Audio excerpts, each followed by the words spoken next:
Bismillahirrahmanirrahim. Assalamualaikum warahmatullahi wabarakatuh. Innal hamdalillah nahmaduhu wa nasta'inuhu wa nastaghfiruhu wa natubu ilayh wa na'udzu billahi min shururi anfusina wa min sayyiati a'malina. May yahdihillahu fala mudilla lahu wa may yudlil fala hadiya lahu. Wa asyhadu an la ilaha illallah wahdahu la syarika lahu wa asyhadu anna Muhammadan 'abduhu wa rasuluhu la nabiyya ba'dahu. يا أيها الذين آمنوا اتقوا الله حق تقاته ولا تموتن إلا وأنتم مسلمون فإن أصدق الحديث كتاب الله وخير الهدى هدى محمد صلى الله عليه وسلم وشر الأمور محدثاتها وكل محدثة بدعة وكل بدعة ضلالة وكل ضلالة في النار. Ikhwani fillah wa akhwati fid din, azani Allah wa iyyakum. Bapak dan Ibu yang dirahmati oleh Allah Subhanahu wa taala.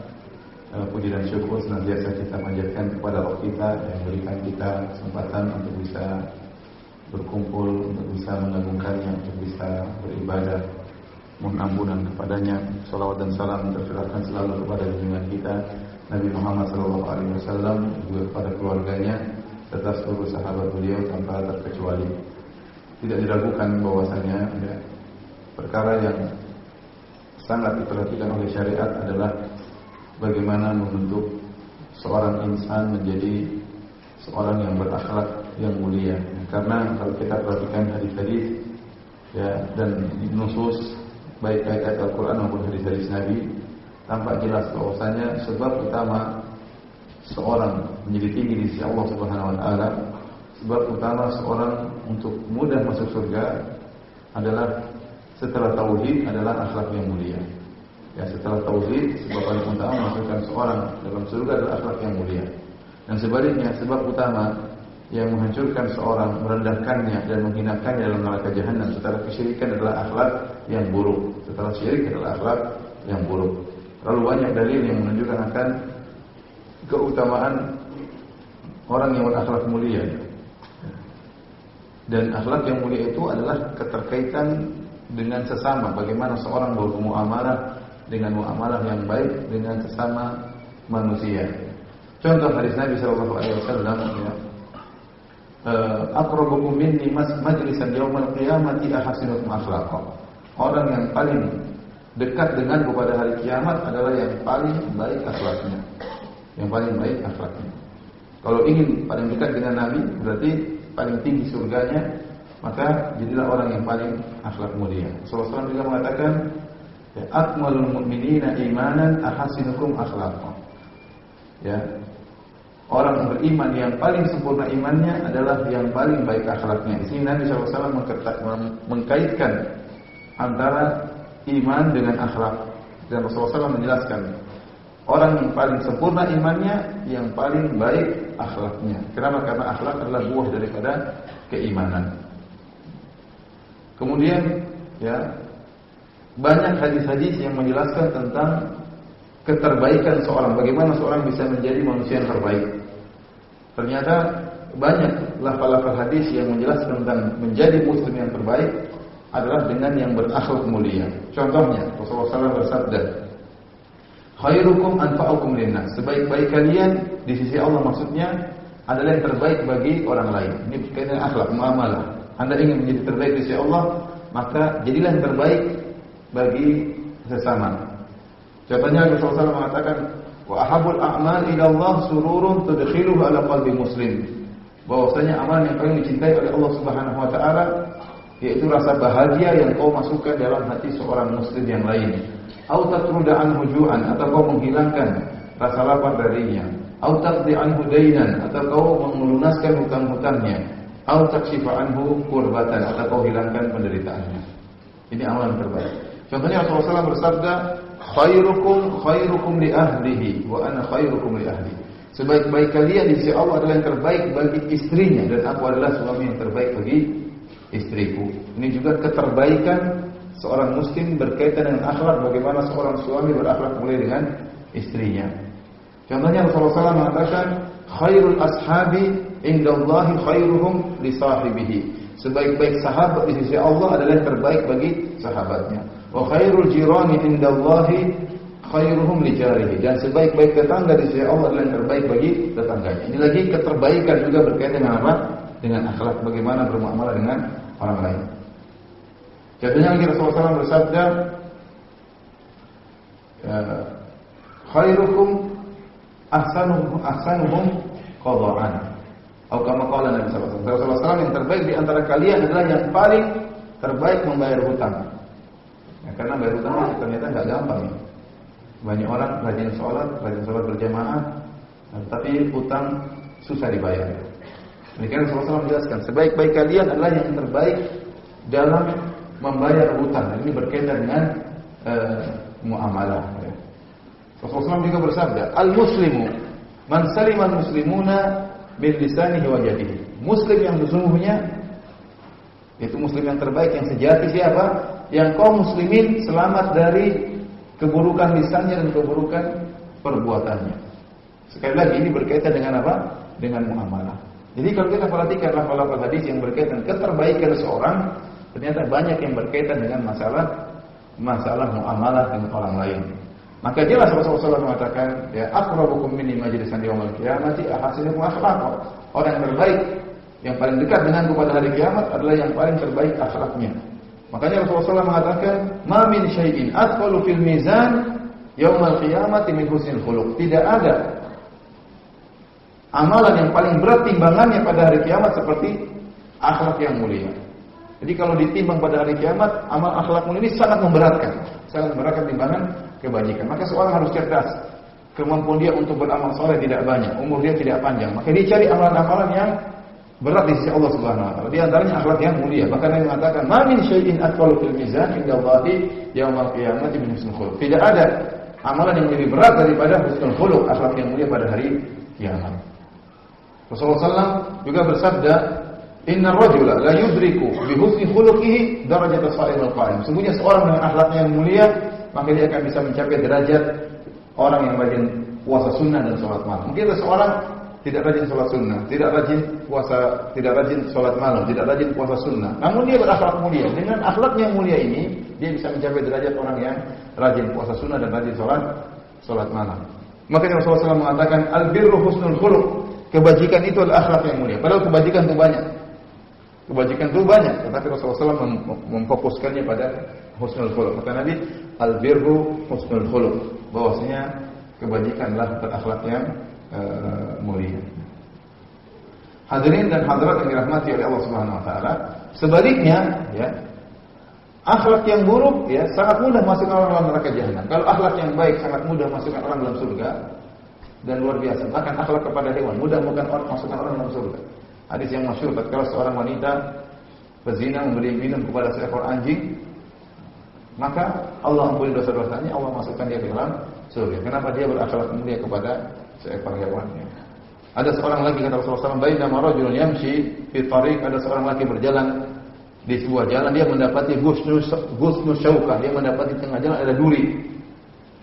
Maka dia pun memindahkan duri tersebut. Kenapa? Dia akhlaknya mulia, dia tidak ingin ada seorang muslim yang lain terganggu dengan duri tersebut. Bukan hanya sekedar orang lain tidak terganggu dengan dia, bahkan dia tidak ingin duri ini mengganggu apa? Orang lain. Maka dia pun memindahkan duri tersebut, maka Allah ampunkan dia dan Allah masukkan dalam surga. Akhlak yang mulia. Sebaliknya akhlak yang buruk sangat mudah masukkan dalam neraka jahanam. Setelah syirik, yang mudahkan seorang masuk dalam neraka jahanam adalah akhlak yang buruk ya. Dan terlalu banyak dalil akan hadis ini dalam masalah ini. Rasulullah SAW mengatakan, la yadkhulul jannata qati', orang yang memutuskan silaturahmi tidak masuk surga. Memutuskan silaturahmi tidak masuk surga. Kenapa? Akhlaknya buruk, memutuskan silaturahmi ya.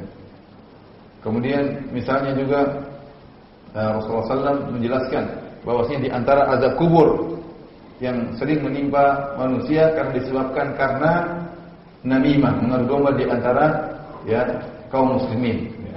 Nukil berita sana, nukil berita sini dalam rangka untuk memecah belah di antara kaum muslimin. Sebagaimana dalam hadis Ibnu Abbas kata Ibnu Abbas ya, Rasulullah SAW marra Nabi SAW bi kubrain, Rasulullah SAW melewati dua kuburan ya. Kemudian Rasulullah SAW berkata, innahum ala yu'adzabani, sesungguhnya dua penghuni kubur ini sedang diadab. Ya. Wa amma ahaduhuma fa kana yamshi bin namimah. Salah satunya diadab karena suka namimah, mengadu domba di antara kaum muslimin. Ini juga akhlak yang buruk. Contohnya seorang tidak bisa menjaga lisannya sehingga orang semua terganggu dengan lisannya. Kata Nabi SAW, "Inna syarran nasi manzilatan 'inda Allahi yawmal qiyamati. Man wada'ahu an-nas ittiqa'a fuhsyihi." Kata Nabi SAW, sungguhnya orang yang paling jelek pada hari kiamat di sisi Allah, yang paling rendah kedudukannya di sisi Allah pada hari kiamat adalah seorang yang ditinggalkan orang-orang. Kenapa? Karena takut dengan lisannya. Karena takut dengan lisannya. Rasulullah SWT berfirman, "Wala yaktab ba'dukum ba'dha." Jangan kalian saling menggibah antara satu dengan yang lain. Dalam hadis disebutkan Rasulullah SAW melihat orang-orang unasul lahum adfarun min nuhas yakhmishuna ala wujuhim wa sudurihim. Orang-orang mereka memiliki kuku-kuku dari logam, kemudian mereka mencakar-cakar wajah mereka dan dada mereka. Kenapa? Kata Nabi SAW, "Man haula ya Jibril?" Siapa mereka itu? Kata Jibril alaihissalam, "Haula alladziina ya'kuluna luhuma ikhwani." Mereka adalah orang-orang yang makan daging saudara mereka. Itu orang yang ghibah, sering menceritakan kejelekan saudara-saudaranya. Ini akhlak yang buruk ya. Bahkan berakhlak buruk kepada hewan. Kata Rasulullah SAW, dakhalat imra'atun nara fi hirratin habasatha hatta matat. La hiya at'amatha wa la hiya tarakatha ta'kulu min khashashil ardh. Kata Nabi SAW, seorang wanita masuk neraka jahanam gara-gara mengekang seekor kucing, tidak dikasih makan sampai mati. Tidak dia lepaskan cari makan sendiri dan juga tidak dikasih makan kucing tersebut. Akhirnya wanita ini masuk neraka jahanam. Kenapa? Gara-gara akhlak yang buruk bahkan terhadap hewan, muamalah yang buruk. Rasulullah SAW juga menyebutkan, dzukira oleh Nabi SAW anna fulana, disebutkan kepada Nabi tentang seorang wanita, ya, tasumul lail wa tasumun nahar wa taqumul lail, senantiasa salat malam, senantiasa puasa sunnah, wa tatasaddaq, senantiasa bersedekah, wa fi lisaniha syai'un tu'dhi jiranha, akan tapi lisannya sering mengganggu tetangganya, tidak bisa jaga lisannya, menyakiti hati tetangganya. Ini bukan dengan pukulan, bukan dengan tendangan ya, tapi dengan lisan mengganggu tetangganya. Kata Nabi SAW, la khairu fiha hiya finnar. Tidak ada kebaikan bagi wanita seperti ini, meskipun salat malam, meskipun puasa sunnah, tapi suka ganggu tetangganya. Kata Rasulullah SAW, dia di neraka jahanam. Jadi maksud saya, hadirin dan hadirat alhamdulillah sekalian, ini sebagai mukaddimah ya, bahwasanya akhlak yang mulia adalah akhlak yang sangat penting. Dan kenapa sering terjadi perpecahan di antara kaum muslimin, sering terjadi pertikaian di antara ikhwan atau pertikaian di antara ibu-ibu ya. Kenapa? Karena masalah akhlak. Ya. Padahal akhlak yang mulia sangat penting. Dia betapa banyak pahala-pahala yang besar gara-gara akhlak yang mulia. Sederhana, meredam amarah. Akhlak mulia disebutkan oleh dalam Al-Qur'an, ciri-ciri penghuni surga. Kata Allah Subhanahu wa taala, "Wasari'u ila maghfiratin min rabbikum wa jannatin 'arduha samawati wal ardh wa iddat lil muttaqin." Bersegeralah kalian menuju ampunan Allah, menuju surga Allah yang luasnya seluas langit dan bumi, yang Allah sediakan bagi orang-orang yang bertakwa. Siapa orang-orang bertakwa yang disiapkan surga bagi mereka? Alladzina yunfiquna fis sarra'i wad dharra'i wal kadhiminal ghaidha wal 'afina 'anil nas. Itu orang-orang yang senantiasa berinfak dalam kondisi lapang, dalam kondisi sulit mereka tetap berinfak. Akhlak yang mulia. Kemudian wal kadhiminal ghaidh, orang-orang yang meredam amarah. Anda kira meredam amarah itu akhlak yang rendah? Tidak, itu akhlak mulia di sisi Allah sangat tinggi. Orang meredam amarah dijamin surga oleh Allah Subhanahu wa taala. Wal 'afina 'anil nas, memaafkan orang lain yang bersalah kepadanya. Dikira itu perkara ringan, perkara besar di sisi Allah Subhanahu wa taala. Akhlak yang mulia di antara ciri-ciri orang yang bertakwa, di antara ciri-ciri orang-orang yang disiapkan surga bagi mereka. Luar biasa. Jadi masalah akhlak ini bukan yang perkara ringan dalam syariat, perkara besar. Makanya Nabi SAW mengatakan, "Innama bu'itsu liutammima makarimal akhlak." Sungguhnya saya ini diutus hanya untuk memperbaiki akhlak yang, menyempurnakan akhlak yang mulia. Ini mukadimah sengaja saya sampaikan karena saya lihat kebanyakan masalah yang timbul ya. Pertikaian, permasalahan, ribut ya. Karena masalah akhlak yang kurang diperhatikan. Entah tidak bisa menjaga lisannya, entah tidak bisa menjaga hatinya sehingga hasad, dengki dan yang lainnya ya, entah mudah menuduh, entah mudah memvonis ya, entah suudzon dan macam-macam. Ini yang menimbulkan banyak permasalahan di antara ikhwan dan akhwat, dan ini menghambat berjalannya mudahnya dakwahnya. Hadirin hadirat yang Allah Subhanahu wa taala, pada siang hari ini kita akan bahas topik yang lebih spesifik dari bagian akhlak, itu mengenai bagaimana menjalin persatuan di antara kaum muslimin ya, dan melerai adanya pertikaian. Yang saya mereka bertikai. Kalau sudah terjadi pertikaian, bagaimana bisa disambung kembali, derajat kembali persatuan mereka. Allah Subhanahu wa taala ya berfirman dalam surat Al-Hujurat ayat 10 ya. Innamal mu'minuna ikhwah. Sungguhnya orang-orang beriman itu saling bersaudara. Dan ini adalah kaidah yang merupakan kaidah yang sangat prinsip bahwasanya kaum mukmin itu bersaudara. Dan terlalu banyak dalil yang menunjukkan akan hal ini. Seperti Rasulullah SAW mengatakan al-mu'minuna ba'dhuhum yashuddu ba'dhan. Al-mu'minun kal-bunyan yashuddu ba'dhuhum ba'dhan. Maksudnya kaum mukmin seperti bangunan yang satu, saling menguatkan satu antara yang lain. Ya, Rasulullah SAW juga bersabda, "Mathalul mu'minina fi tawaddihim wa ta'atufihim wa tarahumihim kamathalil jasadil wahid idza syaka minhu udhun tada'a lahu sa'irul jasadi bil humma was sahar." Sungguhnya kaum mukmin itu seperti satu jasad ya. Kalau ada satu bagian jasad yang sakit jadi kaum mukminin dalam kasih sayang mereka, dalam saling mengasihi di antara mereka, dalam saling lembut di antara mereka seperti jasad yang satu. Harusnya mereka saling lembut, saling menghargai, saling menghormati, saling merahmati, saling kasih sayang, saling membela, saling mendukung seperti jasad yang satu. Kalau ada satu jasad bagian anggota tubuh yang sakit, maka yang lain akan merasa ikut sakit, tidak bisa tidur dan juga demam karena sebagian dari mereka sakit. Jadi kita perhatikan seluruh perkara-perkara yang bisa mendukung persatuan itu disyariatkan dalam Islam. Seluruh perkara. Dari perkara kecil sampai perkara besar. Contohnya, Rasulullah SAW mengatakan, "La tahqiranna minal ma'rufi syai'an walau an talqa bi akhika bi wajhin talq." Janganlah engkau meremehkan kebaikan sedikit pun meskipun kau bertemu dengan saudaramu dengan wajah tersenyum. Ini ibadah di sisi Allah Subhanahu wa taala. Tabassumuka fi wajhi akhika sadaqah. Engkau senyum di hadapan saudaramu adalah sedekah. Kenapa senyum ini bisa menumbuhkan kasih sayang di antara dua kaum muslimin dan di antara dua wanita muslimah, ya. Rasulullah SAW sampai menjelaskan, jika dua orang bertemu kemudian saling berjabat tangan, dosa-dosa mereka berguguran.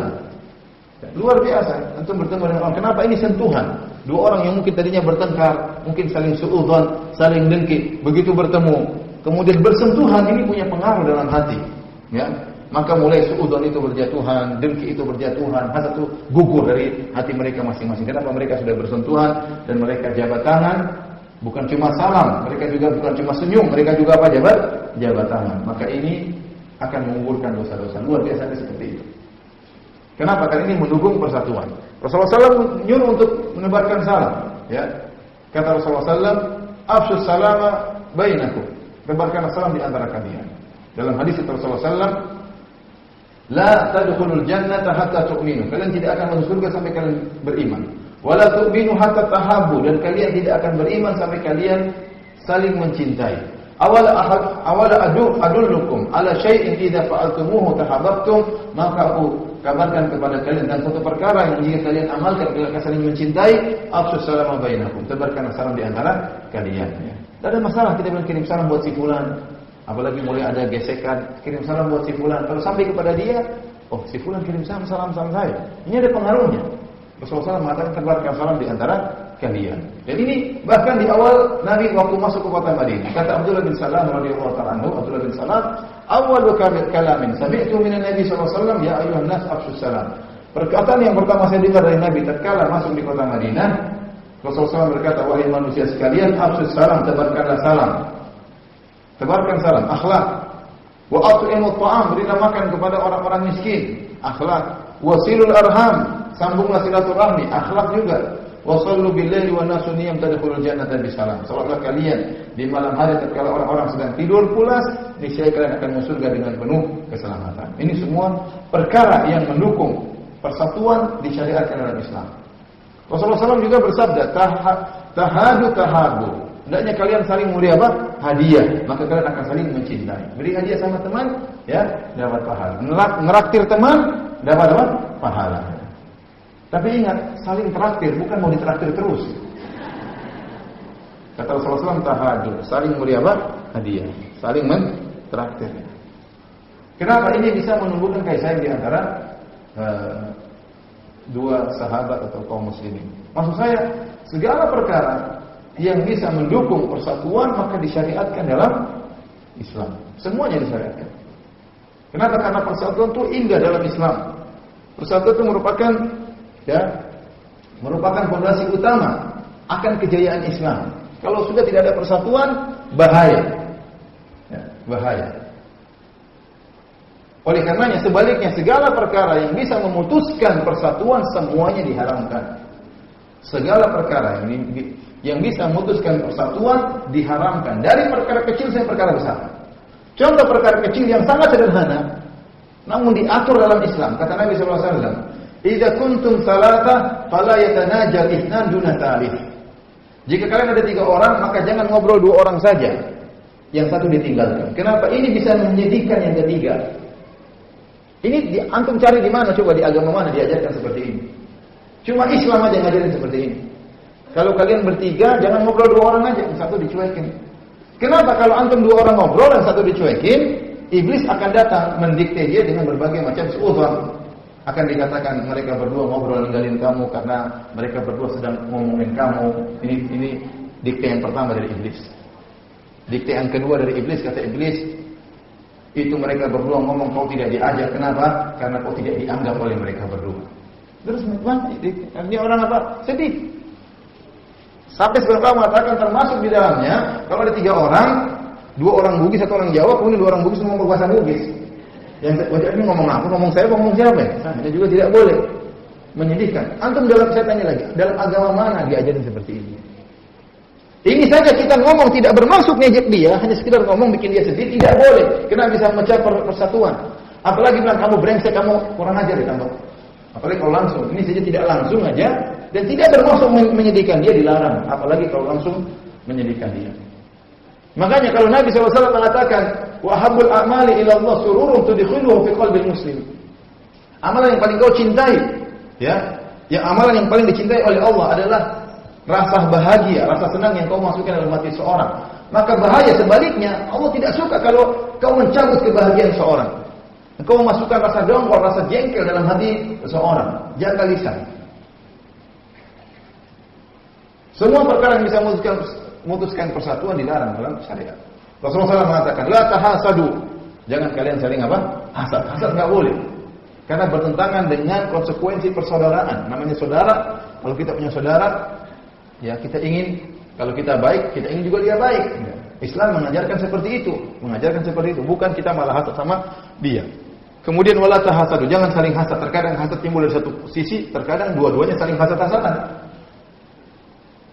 Ya. Makanya hati-hati, jangan sampai kita merasa orang itu hasad sama saya, ternyata kita juga hasad sama dia. Ya. Kita menuduh orang hasad sama kita, ternyata kita juga hasad sama dia. Semuanya larang, la tahasadu, jangan saling hasad. Dari satu sisi hasadnya atau dari 2 sisi hasadnya, lebih parah lagi. Wala tabaghadu, janganlah kalian saling membenci, jangan saling bermusuhan. Ya. Wala tadabaru, jangan kalian saling melengos, ketemu satunya ketemu, akhirnya satunya ke timur, satunya ke barat. Jadi kayak 2 magnet, celeng enggak ketemu. Enggak bisa ketemu. Wah, dia yang balik, enggak mau ketemu dia. Ketemu di jalan celeng. Pokoknya enggak bisa ketemu. Enggak bisa ketemu. Kenapa? Jengkel. Rasulullah SAW. Wala tanajashu, janganlah kalian berbuat najas. Najas itu apa dalam fikih disebutkan, yaitu seorang, ada 1-2 orang mengadakan transaksi saling tawar-menawar, tahu datang pihak ketiga bohong, dia mengesankan harga barang tersebut mahal. Dia bilang, kalau saya punya uang sudah saya ambil, itu barang bagus sekali itu.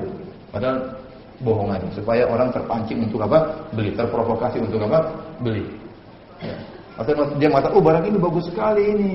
Luar biasa bagusnya, padahal enggak. Dia sudah kerjasama supaya orang tadi terpancing untuk membeli. Ini enggak boleh, kenapa? Merugikan saudaranya. Dilarang, ini bisa memutuskan persatuan. Rasulullah SAW mengatakan, wala yabi' ba'dukum ala bai'i akhihi. Jangan salah seorang menjual di atas penjualan saudaranya. Bahaya, enggak boleh. Kenapa? Ini bisa memutuskan persatuan. Ada si A dan si B. Si A menjual barang kepada si B. Harganya misalnya 2 juta. B beli dengan harga 2 juta. Tahu-tahu datang si C mengatakan kepada si B, kau beli berapa dari si A? Kata si B, saya beli 2 juta. Beli sama saya aja, 1.800.000. Akhirnya si B jadi jengkel sama si A. Oh, ternyata kau jual lebih murah. Wah, saya dibohongin sama si A. Jengkel. Terkadang si B mengatakan, saya kembalikan barang, enggak jadi saya beli. Gara-gara apa? Si C. Ini menimbulkan keributan, masalah seperti ini. Tidak boleh menjual di atas penjualan saudaranya. Demikian tidak boleh menawar di atas penawaran saudaranya. Si A nawarin barang kepada si B ya. Kemudian mau lagi tawar-tawaran, berapa? 2 juta. Datang si C, saya aja. Atau si A jual kepada menawarkan barang kepada si B, nawar barang kepada si A, si B ingin beli dengan harga 40 juta. Si A sudah mulai setuju, ya. Tahu-tahu datang si C ingin membeli dengan harga yang lebih mahal. Si B ingin beli harga 40 juta, si C ingin beli dengan harga 45 juta. Ya wajar si A kemudian jual kepada si C. Ini dilarang, ini bisa bikin masalah. Ya. Ini pernah saya mengalami kasus ini sendiri ya. Ya. Waktu saya masih di suatu kota, zaman dahulu kala ya. Artinya sekitar berapa tahun? Sekitar 12 tahun yang lalu ya. Sekitar 12 tahun yang lalu ya. Saya masih di S1 waktu itu di Madinah ya. Tahu-tahu waktu itu kakak ipar ingin belikan rumah. Bukan buat saya tentunya, buat istri saya. Tapi kan kalau dibeli, saya kan ikut tinggal di situ kan begitu. Nggak ada kepikiran pengen beli rumah, nggak ada duit dari mana pengen beli rumah. Ya. Akhirnya kakak ipar ngomong ke saya, oke, setuju, alhamdulillah. Begitu bahagia hari itu sama istri. Kemudian ada kebetulan rumah mau dijual, kemudian kita pun kontak, oke, berhubungan dengan pembelinya, setuju dengan harga sekian. Rumah tersebut 150 meter persegi, rumahnya ada. Setuju, pembelinya. Sudah mau bayaran, sudah tinggal kirim duit, kemudian bayar. Qadarullah datang orang yang lain, orang pihak ketiga. Sama jenggotan, cingkrangan juga ya. Jenggotnya lebih panjang daripada jenggot saya lagi. Wah yang datang, nawar dengan harga lebih tinggi. Nawar dengan harga lebih tinggi. Ya, ini semua keluar dari adab semuanya. Adab semua tidak ada. Penjual juga tidak punya adab. Ini juga tidak punya adab. Harusnya kalau penjual punya adab, sudah kontak, sudah setuju, jangan jual sama orang. Harusnya demikian. Tapi namanya manusia. Ada tawaran lebih mahal dia terima lebih mahal. Akhirnya dia tawar lebih mahal. Saya pun datang kepada si C ini. Ya, saya bilang ya akhi, kamu kan tahu saya sudah tawar menawar dan dia sudah setuju dengan harga sekian. Kenapa kamu masuk? Kata dia. Aduh, saya lagi keluarga saya lagi butuh, kakak saya ingin keluarga macam-macam alasan ini sakit lah ini macam-macam. Ya udahlah. Hari itu jadi saya menangis. Ya. Istri saya menangis. Ya wajar. Ada rumah gratisan tidak jadi kan? Menangis saya menangis. Saya cuma nasihati istri, kata saya tidak usah khawatir, itu berarti belum ditakdirkan bagi kita. Itu rumahnya kecil, Allah ingin lebih besar daripada itu. Lebih bagus. Ya. Tapi itu buat saya jengkel. Berapa tahun kemudian pembeli tadi datang ke rumah saya bertamu bahwa istrinya tidur di rumah sama anaknya dan sama sekali tidak ada perasaan bersalah. Dan mati saya ini gimana orangnya? Paling tidak dia bilang, akhi dulu tolong dulu dilupakan atau maafkan. Kan bisa bilang cuma 1 menit 2 menit. Tapi datang tidak ada rasa apa? Bersalah sama sekali. Saya sih sudah maafkan, cuma apa? Cuma jengkel. Kalau maafkan itu 2 derajatnya, wal ya'fu wal yasfahu. Maafkan dan berlapang dada. Yang 2 masih belum, ya agak berat. Maafkan berlapang dada. Tapi maksud saya, iya. Alhamdulillah sekarang sering ketemu ya, kemudian sering berapa kali ke rumah. Kalau saya ngisi pengajian sering datang, kemudian saya ajak makan bareng ya. Tapi tetap saja kamu ini yang dulu yang kurang ajar. Tetap saja tidak mudah untuk apa? Dilupakan ya. Ada catatan khusus ya. Meskipun saya maafkan dan tidak jadi masalah ya. Toh saya sudah punya rumah, dia juga belum punya rumah. Tapi maksud saya hal ini bikin ribut ya. Sehingga bisa memutuskan persaudaraan, maka diharamkan oleh syariat. Sama Rasulullah SAW mengatakan wala yahtibur rajulu ala khitbati akhihi. Jangan seorang melamar di atas lamaran saudaranya. Ini juga berbahaya dan sering terjadi kasus yang hadapi gara-gara seperti ini. Sampai kasus yang dialami oleh sebagian sahabat saya. Sudah ngelamar masuk ke laki lain. Akhirnya dibatalkan terima lamaran laki yang kedua. Konon, bukan konon, benar ya, ada teman saya ngelamar seorang akhwat ini saya pun tahu, teman saya pun saya tahu, Masya Allah. Teman saya hafal Quran, kemudian Masya Allah, tapi ya belum punya kerjaan, ya, belum punya kerjaan tetap lah istilahnya. Kemudian ngelamar seorang akhwat. Akhwat juga Masya Allah, salehah dan macam-macamnya. Sudah datang kunjungan, bawa buah-buahan, bawa oleh-oleh, kan biasa kan, nggak punya duit, makanya bawanya buah-buahan. Sudah bicara tentang ini, udah majulah. Tahu-tahu teman saya juga, kita sebenarnya berteman, dekat-dekatan sebenarnya. Yang mungkin datang, ya duitnya lebih banyak, kemudian masuk. Sebenarnya teman ini juga sudah proses sama wanita lain. Jadi kalau si A dan si B, si A sudah berproses dengan si C dan si B sudah berproses dengan si D. Kemudian tahu-tahu si B dengar informasi tentang si C, dia tertarik, maka dia lintas. Dia datang ke si C. Ini semua saya kenal, akhwatnya saya kenal, ikhwannya juga saya kenal. Akhirnya ya berubah pikiranlah calon mertua ini. Ya, karena sekarang sudah tidak ada namanya apa cinta buta. Itu zaman dahulu. Sekarang ibu-ibu akhwat sudah ngerti mana yang jalan kaki, mana yang naik mobil, mana yang tidak buta lagi ya. Nah, kalau kemudian datang bawa kunci mobil kan lain masalahnya. Akhirnya datang ini lebih punya duit dan macam-macam, akhirnya diputuslah. Betapa sedih teman saya itu. Akhirnya dia sedih, dia nikah sama yang sana. Ini kenyataan. Ini kenyataan. Nikahlah dengan si D, si calonnya si D. Alhamdulillah sekarang dua-duanya bahagia, punya anak, Masya Allah. Saya ketemu anak yang muda, masih umur sekian, sudah hafal berapa, 7 juz, 8 juz, Masya Allah. Ya. Kemudian masing-masing, tapi tetap saja tidak bisa bersatu sampai sekarang. Kalau sebut nama yang satunya, wajahnya agak nggak enak. Seperti itu. Karena itu Rasulullah SAW melarang. Wala yahtibur rajul ala khitbati akhi. Ini kasus 1-2 kasus, banyak kasus seperti ini. Ya. Oleh karenanya semua perkara yang bisa memutuskan persatuan diharamkan oleh apa? Syariat. Sampai menghajar seorang jengkel sama saudaranya. Bolehkah dia marah-marah? Boleh, tapi 3 hari. Tidak boleh lebih daripada itu. Apalagi karena perkara dunia. Kata Rasulullah SAW, La yahillu li rajul an yahjura akhahu fawqa thalath. Yaltaqiyani fayuridu hadha wa yuridu hadha. Tidak halal bagi seorang lelaki, demikian juga seorang wanita, ya, karena hukum laki dan wanita asalnya sama.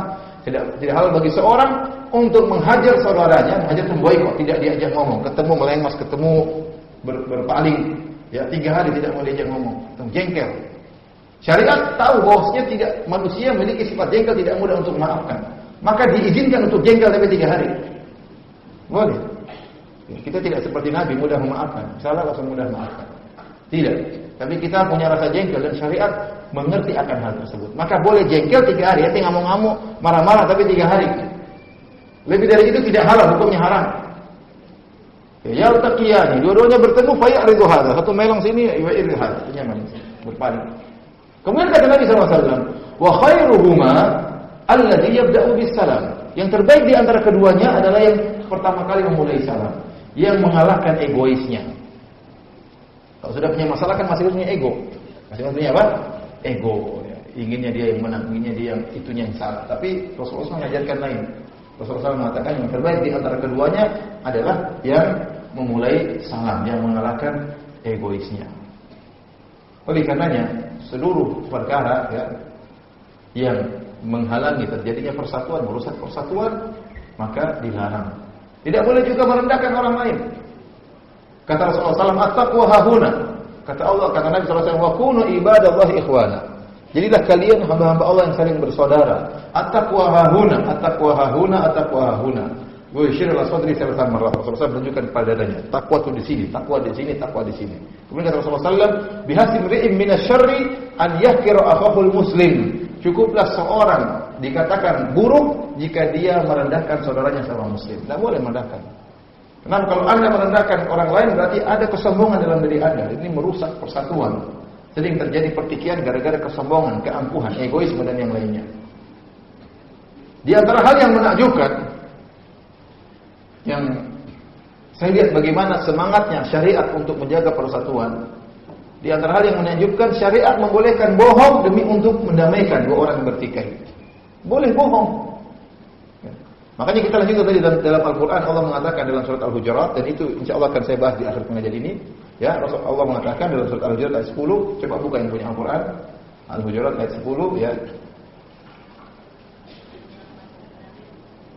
Al-Hujurat ayat 10 kata Allah Subhanahu wa taala, "Innamal mu'minuna ikhwah sungguhnya orang beriman itu saling bersaudara. Fa aslihu baina akhawaykum, maka damaikanlah di antara dua saudara kalian yang saling bertikai. Ingat, dua saudara kalian yang bertikai itu bukan orang lain, itu saudara kalian. Damaikan. Makanya Allah menggunakan dhamir kalian. Allah mengatakan fa aslihu baina akhawaykum, maka damaikanlah di antara dua saudara kalian. Jangan dibiarkan mereka bertikai. Damaikan. Karena pertikaian tersebut bisa menjalar. Nanti masing-masing cari geng berkembang. Bahaya. Apalagi ibu-ibu paling sering bertengkar. Ibu-ibu itu kalau sudah bersahabat terkadang pakai hawa nafsu, bukan pakai apa? Bukan bersahabat karena Allah. Sampai berlebih-lebihan. Ya, sampai seakan-akan sahabat ini milik dia, padahal milik suaminya. Diambil. Mau kemana-mana, ente kemarin kemana? Kenapa nggak ngajak saya? Emang harus laporan sama kamu kan? Sehingga kemana-mana harus kasih tahu. Terus kalau jalan sama akhwat yang lain dia marah. Harusnya jalan sama saya, kenapa jalan? Itu berlebih-lebihan, itu namanya bersahabat dengan hawa nafsu. Seperti itu. Sehingga berteman sudah dekat, saking dekatnya akhirnya bertengkar juga parah. Kalau sudah bertengkar, bongkar-bongkaran aib. Kenapa dulu saling dekat? Makanya Rasulullah SAW mengatakan, ahbib habibaka haunan ma asa an yakuna baghidaka yauman ma. Cintailah sahabatmu, sekedarnya bisa jadi dia jadi musuhmu pada suatu hari. Itu saling hubungan Allah, tapi jangan berlebih-lebihan sampai akhirnya begitu bertengkar, itu bukan berarti persahabatan, bukan karena Allah. Bertengkar akhirnya bongkar-bongkaran aib dan yang lainnya. Jadi, ya, kalau ada dua yang bertikai, misalnya dua ikhwan bertikai atau dua ibu yang bertikai, maka damaikan, itu saudara kalian. Kalau tidak didamaikan, bahaya nanti. Si A dan si B bertengkar, si A nanti cari teman, si B cari apa? Teman. Akhirnya dua geng bertengkar akhirnya. Nah, dua geng ini bertengkar, masing-masing cari ustaz. Akhirnya dua ustaz bertengkar. Bisa jadi. Maka itu saudara kalian damaikanlah. Damaikanlah. Sampai-sampai masalah mendamaikan ini, kata Allah, la khaira fi katsirin min najwahum illa man amara bi sadaqatin aw ma'rufin aw islahin bainan nas. Tidak ada kebaikan di antara orang-orang berbisik-bisik, berdiskusi, berbicara. Perkataan itu kebanyakan tidak baik, kecuali apa? Man amara bi sadaqatin aw ma'rufin aw islahin bainan nas, kecuali orang yang menyuruh bersedekah dan untuk beramar ma'ruf dan untuk mendamaikan. Ini perkataan yang baik kata Allah Subhanahu wa taala. Ya. Al-islah bainan nas, pahalanya besar mendamaikan di antara dua orang yang bertikai. Sampai-sampai bohong pun boleh. Rasulullah SAW mengatakan dusta boleh di 3 perkara. Dusta itu dosa ya. Enggak boleh seorang mukmin berdusta, itu ciri orang munafik. Idza haddatsa kadzdzaba, jika dia berbicara dia berdusta. Ya. Wa idza wa'ada akhlafa, kalau dia berjanji dia menyelisih, sama juga dusta juga. Ya, wa idza tumina khan, kalau dia diberi amanah dia berkhianat, sama dusta juga. Ini kembali kepada dusta semuanya sebenarnya. Kalau ngomong dusta, kalau berjanji menyelisih, dusta juga. Diberi amanah berkhianat, ini semuanya kembali kepada dusta. Orang munafik, ciri orang munafik. Rasulullah SAW mengatakan iyyakum wal kadzib fa innal kadziba yahdi ilal fujur. Hati-hatilah kalian dengan kedustaan. Sungguhnya kedustaan mengantarkan kepada kefajiran. Wa innal fujura yahdi ilan nar. Sungguhnya kefajiran mengantarkan kepada neraka jahanam. Tidak boleh dusta. Tapi dusta boleh dalam 3 perkara. Yang pertama adalah dusta dalam perang. Al-harbu khuda'ah. Peperangan adalah dusta. Boleh kita berdusta dalam peperangan. Kita menunjukkan kepada musuh seakan-akan kita kuat, ternyata lagi lemah. Atau sebaliknya kita menunjukkan kepada musuh kita lemah, seakan-akan ternyata kita kuat. Atau kita menunjukkan kepada musuh seakan-akan kita mentargetkan daerah timur, ternyata kita targetkan ke arah daerah barat. Tidak apa-apa. Taktik strategi dalam perang dusta juga tidak apa-apa. Dusta juga tidak apa. Ini dusta yang dibolehkan karena perang. Yang kedua dusta tentang seorang wanita yang berbicara tentang istrinya, suaminya bicara dengan apa? Suaminya. Dan ini sudah sering saya sampaikan, boleh seorang berdusta kepada istrinya demi untuk menyambung kasih sayang di antara suami istri, boleh dia gombal terhadap istrinya. Dan memang suatu perkara rahasia, namun kita sebutkan saja bahwasanya wanita itu sukanya dipuji. Ini rahasia tapi tidak apa-apa ya. Wanita sukanya dipuji. Kalau laki-laki sukanya dihormati. Laki-laki suka dihormati. Semakin suami merasa istrinya menghormati dia semakin sayang ya. Kalau istrinya mau kemana-mana, mas saya mau ke pengajian, mas saya ingin berkunjung rumah teman, mas saya ingin ke salon, dia minta izin sama suaminya. Tidak semuanya minta izin tentunya, artinya kalau keluar dalam waktu yang lama perlu minta izin. Ya. Jangan mas saya ingin beli gula minta izin, ingin ke kios minta izin. Kamu izin terus. Enggak, maksudnya perkara-perkara yang perlu izin. Ini menunjukkan dia hormat kepada suaminya. Ini suami suka dihormati, wanita suka dipuji. Meskipun pujian tersebut apa? Gombal ya. istriku kamulah satu-satunya di dunia. Tidak ada wanita seperti kamu.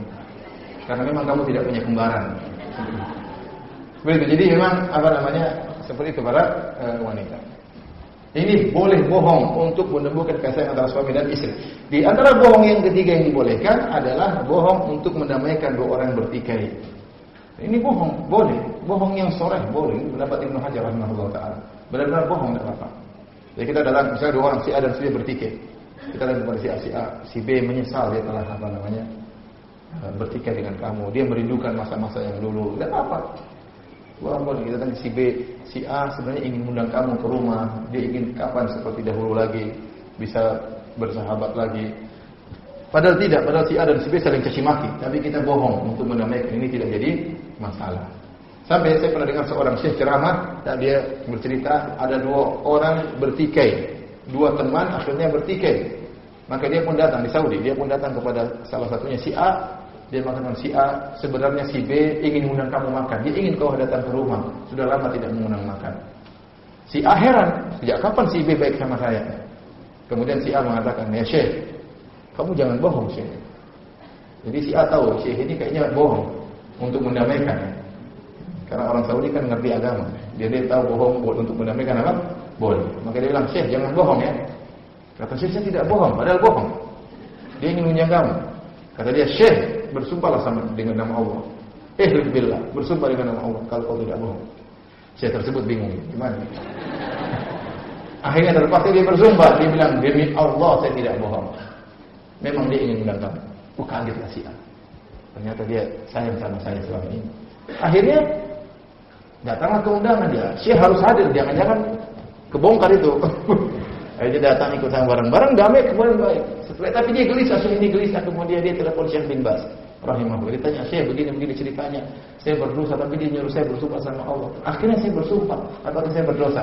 Kata Syekh bin Baz, tidak, kau tidak berdosa. Bahkan kalau dia minta sumpah lagi, tidak apa-apa sumpah kedua kali. Kenapa? Karena memang boleh berdosa untuk mendamaikan dua orang yang bersengketa. Jadi, ikhwani fil akhwati fiddin azanillahu wa iyyakum. Nah, inilah kita harus ingat bahwasanya segala perkara yang memecahkan persatuan maka diharamkan. Makanya kenapa dilarang ghibah, dilarang namimah, dilarang tajassus, cari-cari kesalahan. Ya. Ini semua karena hal ini bisa memutuskan tali persaudaraan. Kita lanjutkan firman Allah dalam surat Al-Hujurat, kata Allah, "Fa aslihu baina akhawaykum wattaqullaha la'allakum turhamun." Bertakwalah kalian agar kalian dirahmati oleh Allah Subhanahu wa taala. Jadi islah, kata Allah, wasulhu khair. Berdamai itu kebaikan. Namun kata Allah, wa uhdiratil anfusyush syuh. Namun dalam perdamaian itu dihadirkan rasa ego. Susah orang berdamai, kenapa? Karena punya ego. Egoisme tinggi. Kalau sudah dua orang bertikai, masing-masing ingin menang, masing-masing ingin pihak lain mengatakan saya yang salah, kamu yang salah. Dia enggak mau mengatakan saya yang salah. Untuk mengakui dia salah, dia tidak mau. Dia merasa kalau dia mengaku dia salah, dia rendah. Dia tidak mau direndahkan. Maka kata Allah, wa uhdiratul anfusus syuh, Allah uhdiratil anfusus syuh. Tatkala mau diajak damai, maka timbul egoisme. Timbul egoisme. Makanya para ulama mengatakan, ya, kalau seorang ingin berdamai dengan yang lain, maka harus ada sebagian hak dia yang dia jatuhkan. Harus ada sebagian hak dia yang dia apa? Jatuhkan. Kalau dua-duanya berpegang dengan haknya, enggak bakalan bisa damai. Maka sungguh mulia siapa? Al-Hasan bin Ali bin Abi Thalib radhiyallahu ta'ala anhu. Tatkala dia berdamai dengan Muawiyah, dia melepaskan tampuk kepemimpinan. Luar biasa dia. Al-Hasan bin Ali bin Abi Thalib. Makanya Rasulullah SAW mengatakan, Inna ibni hadza sayyid. Fasayuslihullahu bihi baina fi'atayn azimatayn minal mu'minin. Kata Nabi dalam hadisnya, waktu Hasan masih kecil, dia mengatakan, cucuku ini adalah pemimpin. Dan Allah akan mendamaikan dua kelompok besar dari kaum muslimin dengan sebab dia. Jadi ternyata Hasan melepaskan tabung pimpinan demi perdamaian. Wasulhu khair, dan perdamaian itu apa? Baik. Maka kalau kita lagi bertikai dengan seorang, ingat ayat ini. Wasulhu khair. Damailah. Ente ngalah, jangan. Kalau tidak ngalah nggak bisa. Harus ngalah. Ya. Kalau nggak ngalah nggak akan bisa terjadi perdamaian. Terutama kalau ada masalah suami dengan istri, harus ngalah. Ibu-ibu ini sering tidak ngalah. Maunya suaminya ngaku salah, padahal dia yang salah. Ya, ibu-ibu ya Makanya Rasulullah SAW memuji seorang wanita yang tatkala dia salah kemudian dia datang kepada suaminya, dia pegang tangannya kemudian dia mengatakan, wahai suamiku, saya tidak bisa tidur sampai kau ridho denganku. Ini dipuji. Ini ciri penghuni wanita apa? Wanita penghuni surga, kata Nabi SAW. Kenapa? Wanita itu punya ego. Dia maunya suaminya apa? Ngalah. Kalau dia mengalah susah. Nah, kalau wanita yang bisa mengalahkan egonya, ngalah demi persatuan keluarga, maka luar biasa. Saya sampaikan kepada para ibu-ibu, boleh marah boleh, tapi marahnya jangan bertahan lama. Marah dari pagi sampai malam masih marah terus. Punya marah 1 jam, 2 jam, sebelum selesai. Maunya marah sampai 1 hari, 2 hari marah terus ya. Ini enggak benar seperti ini. Memberi kemudaratan kepada diri sendiri. Nanti kalau sudah marah-marah suaminya pergi dia rindu. Kenapa tadi saya marah-marah suami saya? Rindu. Begitu suaminya datang, diusir lagi. Kenapa kamu pulang? Pergi sana. Padahal dia sudah rindu sama suami. Kenapa? Egonya yang dia pertahankan.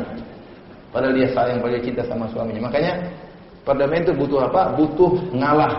Kalau mau damai harus ngalah dan dapat pahala. Kita ngalah demi Allah Subhanahu wa taala. Kita ngalah karena Allah Subhanahu wa taala. Maafkan.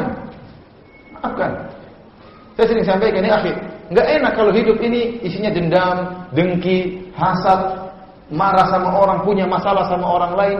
Enggak enak hidup ini. Tidur enggak enak, makan enggak enak ya. Enggak nyaman, mikir terus. Saking mikir banyak akhirnya gula naik, darah tinggi naik, mati mengenaskan. Kalau maafkan udah kan enak udah. Dan saya sering sampaikan, apalagi kalau kita punya masalah sama orang yang dekat dengan kita. Kalau kita punya masalah sama orang jauh nggak jadi masalah. Saya punya masalah sama orang Amerika nggak masalah, jarang-jarang ketemu, mungkin nggak pernah ketemu lagi. Tapi kalau punya masalah sama orang dekat, punya masalah sama teman di kantor, wah, tiap hari ketemu sama dia, nggak enak hidup. Punya masalah sama kerabat, punya masalah sama ibu, punya masalah sama bapak, punya masalah sama kakak, nggak enak sering ketemu. Lebih nggak enak lagi punya masalah sama istri, paling nggak enak. Kenapa? Karena ya kita ketemu dia tiap hari. Kamu lagi, nggak ada yang lainnya. Terus punya masalah, nggak enak tidur. Masalah sama istri, sudah kita ngalah. Mohon minta maaf karena Allah Subhanahu wa taala. Meskipun terkadang kita yang benar. Makanya Rasulullah SAW mengatakan, "Ana zaimun bi baitin fi rabidil jannah liman tarakal mira'a wa in kana muhiqqan." Aku menjamin istana di bagian pinggiran surga bagi orang yang meninggalkan perdebatan meskipun dia yang benar. Debat sama istri, debat sama suami. Kamu ini. Kamu merasa benar, seorang wanita merasa benar, sudah ngalah aja. Ingat dapat istana. Dapat apa? Ya udah suami kamu yang benar, saya ngalah, saya salah. Mengalah ya. Mengalah karena siapa? Allah, dapat istana di surga. Tapi kalau nggak ngalah ribut, dapat cerai nanti. Nggak dapat istana. Dapatnya apa? Cerai. Ngapain? Ya, jadi ingat kalau mau damai harus tidak boleh ego, harus ada yang dijatuhkan, harus ngalah, harus ada hak yang kita jatuhkan. Maka Allah mengatakan wattaqullaha la'allakum turhamun. Bertakwalah kepada Allah supaya kalian dirahmati. Nah, kalau terjadi islah, terjadi persatuan, turun rahmat Allah Subhanahu wa taala. Tapi kalau terjadi keributan, pertikaian, yang timbul adalah kelemahan, kegagalan. Kata Allah Subhanahu wa taala, "Wala tanaza'u fatafshalu wa tadhhabu rihukum wasbiru." Jangan kalian bersengketa, fatafshalu, kalian akan lemah, wa tadhhabu rihukum, akan hilang kekuatan kalian. Wasbiru, dan bersabarlah kalian. Kenapa tidak sabar? Kenapa harus ribut? Kalau sudah bertikai, kalau tim pengajian bertikai, gimana dengan pengajian? Ustaz-ustaznya bertikai, masalah repot kalau seperti ini. Sudah ustaznya bertikai, akhirnya bawa juga ikut apa? Bertikai. Kenapa tidak damai? Kenapa tidak bertemu? Kenapa tidak saling memahami? Ya. Kenapa bicara di belakang? Kenapa menjelek-jelekan di belakang? Akhlak yang sangat buruk seperti ini. Akhirnya apa? Timbul pertikaian. Jadi lemah. Sehingga diantaranya lihat bagaimana kaum muslimin kalah dalam perang Uhud. Diantaranya gara-gara pertikaian. Hatta idza fashiltum wa tanaza'tum fil amri wa asaitum min ba'di ma arakum ma tuhibbun. Kata Allah, sehingga tatkala kalian lemah dan kalian saling bertikai dalam suatu permasalahan, akhirnya kalah gara-gara bertikai tatkala di perang Uhud. Makanya Rasulullah SAW mengatakan dalam hadis, tatkala Rasulullah SAW ingin mengabarkan tentang Lailatul Qadar, Rasulullah SAW keluar dari rumahnya untuk mengabarkan kepada para sahabat kapan Lailatul Qadar. Kata Nabi sallallahu alaihi wasallam, kata si perawi, fatalaha fulan wa fulan. Ternyata dua orang saling bertikai. Kemudian Rasulullah SAW mengatakan, Inni kharajtu li ukhbirakum bi lailatul qadar wa innahu talaha fulan wa fulan. Farufi'at, sungguhnya tadi saya keluar ingin mengabarkan kepada kalian kapan Lailatul Qadar. Tetapi si fulan dan si fulan bertengkar, maka diangkatlah ilmu tersebut. Harusnya kita sudah tahu kapan Lailatul Qadar, tapi gara-gara dua orang bertengkar diangkat ilmu tersebut. Jadi maksud saya, pertikaian itu mengangkat rahmat.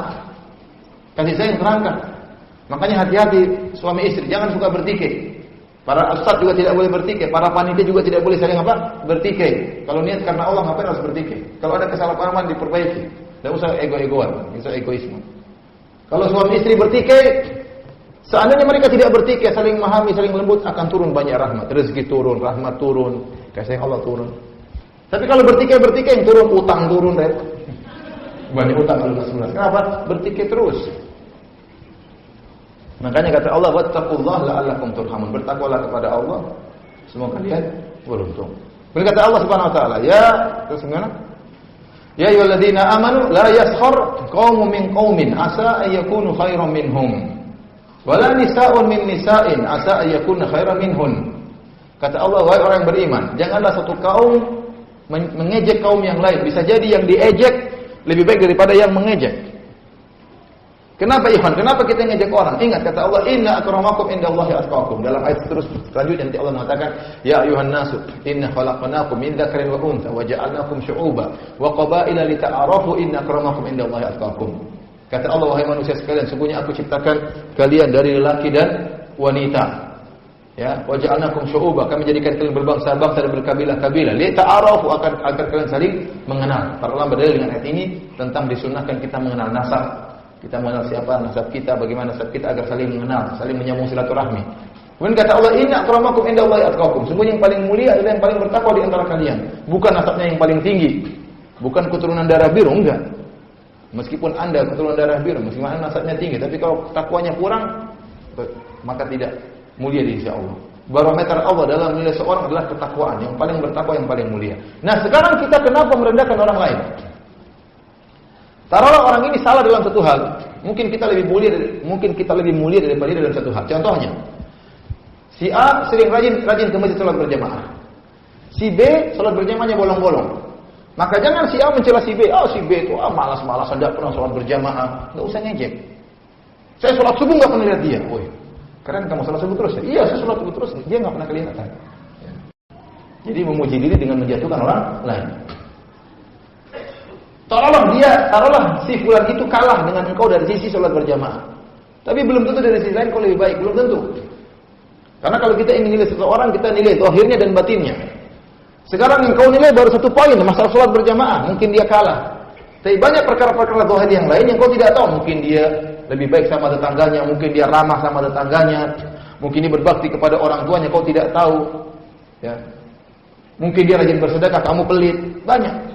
Ada orang seperti itu, mungkin rajin salat berjamaah kurang, tapi rajin apa? Sedekah, ramah sama tetangga.